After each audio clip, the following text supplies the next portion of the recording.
कटना मैं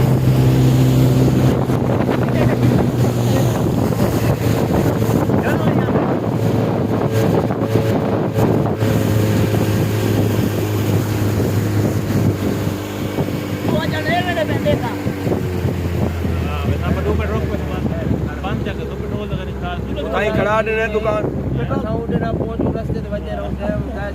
दुकान से खड़ा दे वाला वही खड़ा ने आप में लखे जुंदा है उन्होंने कोई पकड़िया ने 10 मिनट लक्षण 5 10 मिनट कटिया तो छोटा आंदा नहीं पर खड़ा रह क्या है वो सारा बढ़ गया पता मैं नहीं पता